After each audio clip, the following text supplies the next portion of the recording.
Hello mga kamanay! Magandang bukas! Welcome sa Kusina ni Manay TV! For today's video po, tuturuan ko po kayong gumawa ng isa sa mga popular sweet or dessert dito sa gitnang silangan. Ito po ang tinatawag na busbusa. Wow! Napakasarap po nito at marami pong version ng busbusa, pero ito pong ituturo ko ang pinaka nagustuhan po ng aking madi. Napakasimple lamang po ng mga kakailangan nating sangkap. Sa isang mixing bowl po, mag-mix lamang po tayo ng cream na nasa can. So, bali po ang measurement po na nasa video is times 2. Dahil malaki po yung paglalagyan ko. At kung konti lamang po yung gagawin nyo, i-half nyo lang po ang measurement na ito. Next na po is lagyan po natin ng 2 tag-half cup ng powdered milk, 2 tag-half cup ng oil. Sabi ko nga po, kung konti lang gagawin nyo, i-half nyo lang po ang measurement nito.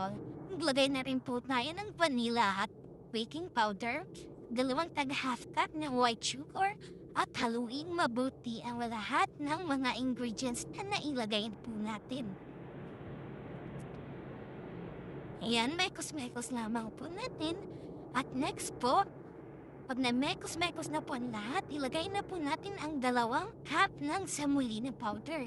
Yung pinaka-pino po. Kung sa Pilipinas po ito po yung yellow corn na parang powder na talaga siya. Ayan po. At ready na po. Ilagay na po natin yung evaporated milk. Pag ganito po ka-cream or ka-sticky po yung mixture, wag po natin hahayaan na maging ganyan. Lalagyan po natin ng evaporated milk or fresh milk. Kasi po dry po siya kapag sobrang sticky. Hindi po maganda kainin. At ito po ang aking paglalagyan. Pinahirang ko lamang po yan ng butter. Kung wala po kayong butter, pwede naman po ang oil. At ilagay po natin ang kalahati ng ating ginawang mixture ng busbusa. Ayan po. After po, ilagay na po natin yung thick cream. Nilagay ko lamang po siya sa piping bag para hindi po mahirap i-spread.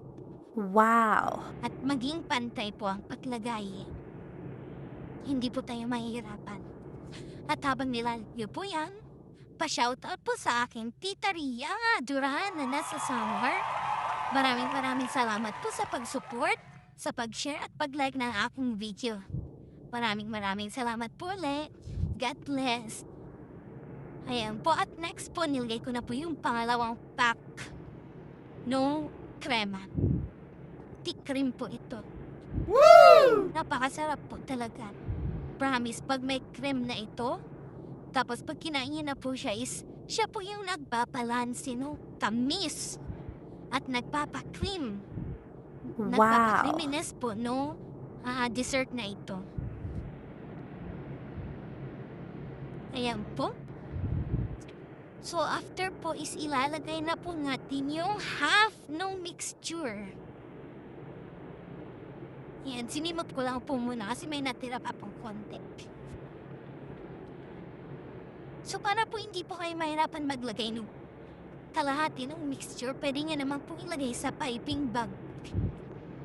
Para po pantay po at even talaga na malalagyan nyo lahat ng kasulok-sulukan ng paglalagay nung humahan ninyo.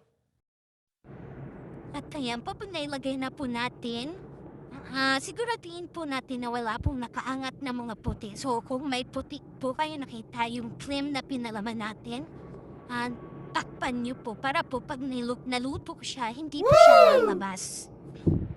Lalabas sa mixture. So nasa gitna lang po siya. So yan, i-bake na po natin after. Hindi po ako pwede magbigay ng oras o kung gaano ka yung gagamitin natin. Kasi iba-iba po ang performance ng oven. At ayan po, tapos na po. Para po hindi naman siya dry at maging glossy, lalagyan niyo po ng mixture ng evap at sugar na pinainit.